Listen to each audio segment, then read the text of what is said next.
Right. So welcome back to another one in this series, the Perfect Album series, where we take an expert, an esteemed expert on an album, and we talk to them about why it is so amazing and incredible and brilliant. And today we are very lucky to have the one and only Bonehead and Friends.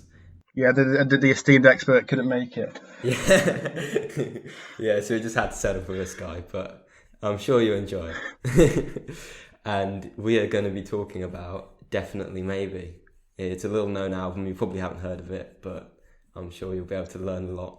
So yeah, take it away. Yeah, hello, I'm Bonehead and Friends. Yeah, I'm here to talk about Definitely Maybe. It's a fantastic album. Released in 1994. It was at a time when the music industry in Britain, especially, was sort of in a state of flux. You'd had punk, and that had moved to post-punk quite quickly. But after that, the scene had been fairly quiet. You'd had the Smiths had come along, done a little bit. The Stone Roses had a small impact, but in terms of really mainstream changes to what music was in Britain, nothing much had happened. Suede and Blur were sort of pioneers, and Pulp, of course. I'm talking about not just Pulp. I'm not allowed to not mention Pulp. They'd all been coming along at a similar time as pioneers of the Britpop movement, but Definitely Maybe was different because these other acts were more art rock focused. Blur especially had been a very art rocky band before they were really unsuccessful, and they changed their image, changed their music, and kind of broke into the mainstream. Oasis always had this sort of Beatles revivalism that they wanted to achieve. They wanted to be the biggest and the best. They didn't really care about, using this recording technique or this little known Chinese instrument. Um, which is why this album is so good and so revolutionary, because it did change the scene a lot. Even though it's not really special new music, it's taking old music and bringing it into the 1990s, and giving it a lick of Gallagher wit as well. And what was the kind of sound of the album? What kind of what was this kind of like driving force? Was it just rock, or was there more to it than that? Yes, so it's a rock and roll album, and I think the and roll is important because the Radiohead are a rock band, they're a rock and roll band. No, they're not. Oasis were about the roll. That was with the partying, getting thrown off ferries, all that sort of stuff. Very rock and roll. Yeah, very rock and roll, or not if you know Gallagher. But the sound is very guitar heavy, and the bass isn't very high in the mix. You've got quite crisp drums. It's quite deliberate, but also very loud. It's not sort of hazy. If you listen to shoegaze, for example, Loveless by My Bloody Valentine, that's just a wall of noise and fuzz. Oasis weren't like that. Definitely Maybe is an album which, whilst it is very loud, in fact, the technique they use is called brickwalling, where they basically turned everything up to the max, so that if it was played in a jukebox in a pub, it would sound louder than any other track, and just kind of give that in-your-face rock and roll mentality. I'm actually shaking my hands to demonstrate in your face. Yeah, it's lads, rock and roll. But like I said, there is that deliberate nature in the sense that you've got the drums, which are quite well mixed. The guitar riffs are quite deliberate and intricate, and then of course you get Liam Gallagher's voice, which is just a fantastic voice. It's just so clear, especially at this stage before the snarl had emerged. It's really kind of peak Liam that we get on tracks like Married with Children, Slide Away. Fantastic vocal performances. Up in the Sky as well. His high notes on that are actually really impressive. Yeah, I I think mean, it's not yeah. talked about enough, but his range was good. But this is the thing, that Noel didn't really sing any backing tracks on this album, really. Like, so in Live Forever, for example, that's a famous one where you have the "You and I used to live forever" like that bit. Yeah, I mean, I'm demonstrating that I can't sing. I can't sing it properly with that embarrassing falsetto. But on the album, that is sung by Liam, not by Noel. Noel did it in the live performances, but Liam's voice was very high, very different to what you hear nowadays, where it's just someone sort of grunting or in front of thousands of adoring Parker monkeys. But yeah, his voice was very different. Which I mean, that's part of it. It's kind of the youthfulness, the freshness. This kind of working class band from a working class area in a slightly crappy city at the time. No, I'm not slacking off Manchester. Manchester is a great place to be. But at the time, there were definitely a lot of Manchester and the surrounding area was yeah, down on its heels, and you get these kids from Burnage who basically make music that resembles the Beatles stuff, with a bit of T-Rex bands like that thrown in, um, and you get this fantastic sort of expression of youthfulness and self-confidence. Yeah, it's brilliant, really. Yeah, yeah.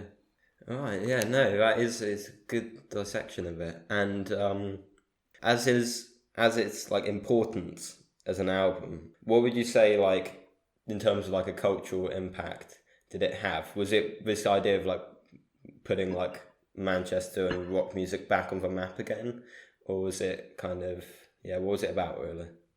I think that definitely was part of it. I think, if I'm honest, the really big cultural impact didn't come until the next album, What's the Story, Morning Glory, which came out in the next November, I believe, November 1995.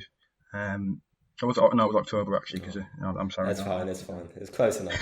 Um, but yeah, yeah. It was a. Actually, I'm going to check that now. When was it released? This is really embarrassing. Sorry, lads. Um, October, yeah. Oh, So disappointing. they put the next album out. Yeah, they put the next album out a year after this one, and that had a lot of tunes like Wonderwall, Don't Know Back in Anger, Champagne Supernova, which are kind of staples of British culture in a way that I don't think the songs on this album are quite as much. Yeah, no, I see that. But I think this one was important because it laid the groundwork for that. It put Yeah, Oasis on the map. It put rock music back on the map. Um, and kind of energized Britpop. Like I said, it had been a bit more art housey before. Um, it wasn't really catering for the masses. And Oasis was a very mass focused band. They wanted to be big. They wanted to be successful. They wanted every house in the country to have their records in there. And with What's the Story, Morning Glory, they pretty much did. I mean, my parents are not rock music fans. They've got a What's the Story, Morning Glory cassette. So you sort of, I think that mainstream influence didn't quite come until the next year, but this album definitely laid the groundwork. yeah, no, I can definitely see that, and like, yeah, like you're saying about it energizing Britpop, it was kind of the arrival of these aggressive, headline grabbing like lads. Because Britpop had like started Yeah, with like yeah, Suede Self-Titled and Blur, but like they weren't getting thrown off ferries and like fighting everyone and going on drunken antics, yeah, and yeah, that introduction of Britpop into their headlines, and then with them leading them to start beefing with Blur and everything. That's yeah, like Britpop. I mean, like it or not, a lot of people don't like it. That is like the Britpop culture, and that's kind of what they introduced yeah. It is. with this album. It was like their arrival, and yeah. Yeah, spot on. Yeah, Right, now we're going to take it to a bit more of a kind of personal side, because I mean, for every album that's like someone's favorite or they see as a perfect album, it's got to have like a kind of personal element to it. So do you remember like yeah. how you got into it, how you first heard it, or just kind of how you experienced it really? So I got into basically. This is quite an embarrassing story, really. A lot of you who follow my page will know that I'm a bit of a Coldplay fan. But when I was in sort of year 10, year 11, I literally only listened to Coldplay. I was pretty boring. I still am boring. I was boring here. Um, and I sat next to a lad in history called Charles. He thinks he's really cool, and he used to bully me for liking Coldplay and told me I should listen to Oasis. And I was like, oh, Oasis, who are they? They've got two tunes. Um, Wonderwall, Don't Know Back in Anger. And then I sort of started listening. He was sending me links. I think Hello was the first one he sent me. And then he sent me Supersonic, and I was hooked when I heard that. When I heard the drums, when I heard that guitar riff, and Liam's voice, it just hit me. The power in this music was just like, it's not what Coldplay do. Coldplay are more of the probably arty rock band. It's just much more arrogant and brash, and I love that. It was really good to hear, and I think I started getting more into it, and then I got the CD. I love a CD. Oh, I CDs are got definitely class. maybe CD. Just listen to it. CDs are fantastic. Listen to them listen to it front to back, and it's like this is a really good record. All the songs on this record are good. Well, I'll get to which ones I like less probably in a bit, but certainly 10 out of 11 songs are good on this record. Ooh. Properly You have good. to wait and see which one Um, isn't. yeah, I'm building the hype. Yeah. um, so I suppose this album was really my gateway into Oasis, and from then into other bands, the Stone Roses, Blur. Um, Yeah, yeah. yeah, I've kind of expanded out of that, but Oasis was where I got into rock music more widely. Yeah, I mean that's a kind of classic story, isn't it? You know, getting recommended a band and then just kind of getting really into it. Um, Yeah. but I think you hinted a little bit there. You hinted about a few bits you maybe don't like as much, or yeah, don't like as much. I think that's a good way of saying it.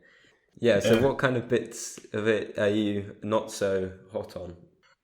Like I said, I think it is a really, really brilliant album. I think there's a couple of times where the songs are a little bit too long. And this is something that's normally leveled at Be Here Now, Oasis' third album, where all the songs are like 8 minutes long and they've got hundreds of guitar overdubs and orchestras and mental stuff going on. Definitely, maybe it is simple. It doesn't have that.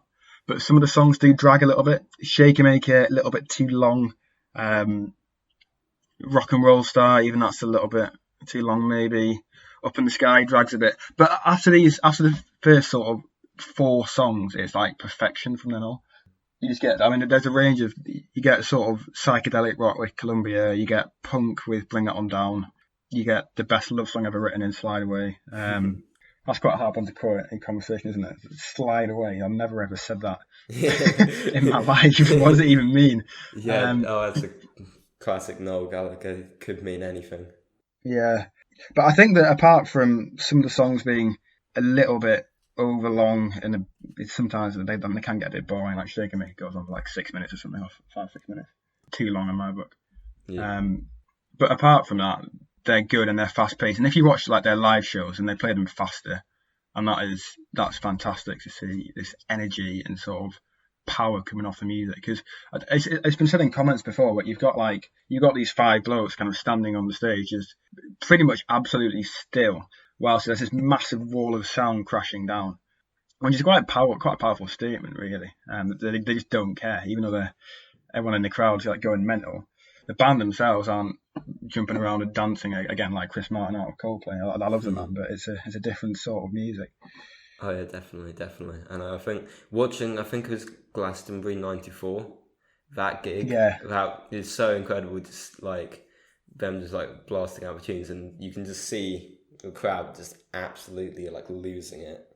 yeah, Um, yeah, and like just or the thing I love is what I used to do in the '90s. I think maybe late '80s as well, but they don't do as much as gigs nowadays, where everyone's just jumping up and down, like not moshing, just jumping, yeah, and like it just looks so sick, and it's yeah. annoying because gigs I've been to, not many of them have that same thing, and I don't know why it's died out, but it's gutting because it just looks so fun, and Yeah, that's what it's all about, isn't it? yeah, it is. I went to a Oasis tribute gig in December in Oh yeah, Newcastle at the O2, and they played Definitely Maybe in full, and oh it just nice. kicked off like people were just having a fantastic time moshing and jumping up and down. You sort of go in there, you lose your pint. Never mind, let's have a dance. Yeah, Um, it's just a really kind of great expression of music. It just brings people together. I know it's really cheesy and cringy, but it does. And that's what's so good about this album again is that it's simple and you can appreciate it, or you can just jump up and down, scream to it, push other people in the mosh pit, that sort of thing. You can get stuck in with it, yeah, no, which is definitely. why it's good for those different moods. Yeah, yeah, I'd definitely say so. I think one, I'd say my favorite track from this is probably Slide Away because you were saying Yeah, about like long tracks, and I think it's the longest on the album, but it fills that space so well. Like the way it kind of yeah, like builds and the like solos at the end and the like repetition, and it just feels like it's one of those tracks that is relatively long. Obviously, you can get like tracks that go on for like half an hour or whatever, but like for its yeah, genre, it's relatively long. And but it fills it so well, and it just you feel like a legend at the end of it. I don't know, it's really hard to yeah. explain it, but yeah, it's incredible. I don't know if that's It is. yours Well, as well, but yeah, I know. Yeah, it is because it's not lyrically there aren't that many words to it, but they convey like such great emotions about love. You get so many different stages of love in there, where it's like I dream of you. Um, that's thank not you. saying that's not saying it's happening now. Yeah, I dream of not just Paul. Just clip that. Uh, yeah. But yeah, I mean, you're spot on there because some of the other songs on the album, like possibly Shaker Maker, Rock and Roll Star, don't entirely fill that space so well. Whereas Slide Away is a great example. It's verse, chorus, and then you just get noise for about 3.5 minutes. Um, but it's good noise. Like you said, it builds to its climax, and you can't help but not be energized by it at the end.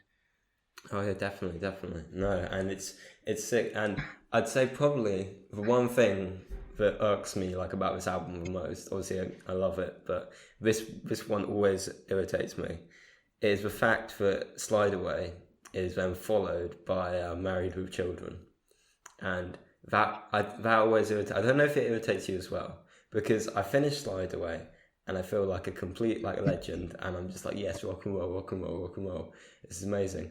And then you get like a much like quieter, a complete like kind of opposite kind of tone and atmosphere song about, you know, complaining about your other half, and just kind of I'm that may be the like point of it, but that's always that track listing is always I mean, it might be a deliberate clash, like I'm saying, but like, yeah, that's probably the one thing I would improve if I was gonna throw my hat in the ring for that. I don't know how you feel about that bit, but yeah. Yeah, no, I know what you mean. I think it probably is deliberate, purely because you get this. It is a very strong tonal contrast, really, isn't it? What for? And then you get into there's no need for it's a lot more. I mean, Liam sounds a lot more kind of a lot quieter. He's not singing full pelt. You've only got the acoustic guitar. It's not loads of different guitar tracks and drums, everything kicking off like in Slide Away. But I do think it's deliberate because it's kind of it's a closer for the album. And in some ways, Oasis are often accused, being a bit cheap or a bit tacky in the way that they do music. Like, oh, you're just doing what's easiest. I mean, if they put Slide Away at the end of the album, they would end this massive rock and roll high. But the fact that they then follow it up with a sort of bittersweet acoustic number, it shows depth, really, like musical depth. Because they are brave enough to put in a slightly quieter, less triumphant track at the end, almost as a come down. But I think that's really quite clever because it's not just saying, oh, lads, noise, passion. They put that into a like I said, a bit more bittersweet scenario. But it does demonstrate they've got two sides to them. It's not just it's not just getting thrown off ferries and stuff. It's actually about quality songmanship's not a word, songcraft. Yeah. Yeah. Sorry, I'm rambling there, but I Mm. think I understand what you're saying, and I agree to an extent. But it's also, like I said, I think it's quite brave, and I think it does fit. A lot of people say "Married with Children" is their favourite Oasis song. Do they? And many say, yeah, they do, yeah. Oh wow, that's Um, interesting. but in some ways, that's what's good about Oasis is that the kind of people who say what their favourite songs are vary massively, and it's normally not the really big singles. You don't get many people saying Wonderwall's my favourite Oasis song, or Don't Look Back in Anger is my favourite Oasis song. Yeah. It's normally something a bit less well known, And I suppose it's which is also cool. because, I mean, with those tracks, you hear it so much. Like, I don't know. It does feel like, I don't know. It's not like deliberately trying to like be different to like the mainstream. But if you do hear a song a lot, when you go home and you want to listen to something, you don't really want to listen to a thing you've just been, listening to at work for, 4 hours or whatever. Do you know what I Yeah, mean? that's definitely true. Yeah, and there is an element of Oasis fan culture which is kind of contrary for no real reason Yeah. apart from being contrary. Yeah. Um, Unlike you yeah, cowards, I only listen to Little James and nothing else on repeat. that's spot on. Yeah, um, I'm a true fan. yeah. Oh, that just drives me insane. Just accept Little James is absolute crap. Um, but I mean, like, certainly, definitely, maybe, and what's the story? There's not really a bad song on either. Maybe some of the songs on this are overlong. Um, then there's a couple that drag on what's the story as well. But generally, they're well mixed. The musicianship, is pretty perfect. The songwriting's great, and the lyrics are actually pretty good as well. Even though they may not make 100% of sense, they still bring forth emotions. Like in Slide Away, like it's not lyrically deep, but it's lyrically rich. So yeah, in conclusion, great album, very important. Doesn't really have much weak spots, and well crafted as well. Would you agree? Yeah, very well crafted. It took them forever to get it right. They spent months and months with different producers, and in the end, there was a guy. I've now forgotten his name. But look, Owen Morris. There we go. Owen Morris. Who had basically said, "You don't sound in these recordings how you sound when you're playing live." So that live element was crucial from the beginning. And like that, Noel was overdubbing guitars on top of each other to give the impression of more noise, to build volume, which gave it sort of orchestral quality. Not quite to the same extent as on later albums, but you've still got as much. You're still getting lots of noise, but the thing is, the guitar parts mainly duplicate each other. So he'll play, I don't know, G sharp, F sharp minor, A, B, and he'll play that on 5 different guitars 5 times, and put all those tracks on top of each other. Damn. No, yeah, that does explain the sound quite a bit there. Right, so yeah, any last conclusions, thoughts? I reckon I've probably spoken enough nonsense and waffled for long enough. If there's any listeners left, then thank you for tuning in. And if you haven't listened to Definitely Maybe, listen to it, because it's a cracking album. Yeah. Okay, nice. Yeah. Like I said, thank you very much for listening to it. I hope you kind of enjoyed that kind of deeper look into an album that lots of people love and is very talked about, but for good reason. And yeah, so thank you very much. Hope you enjoyed it. Goodbye.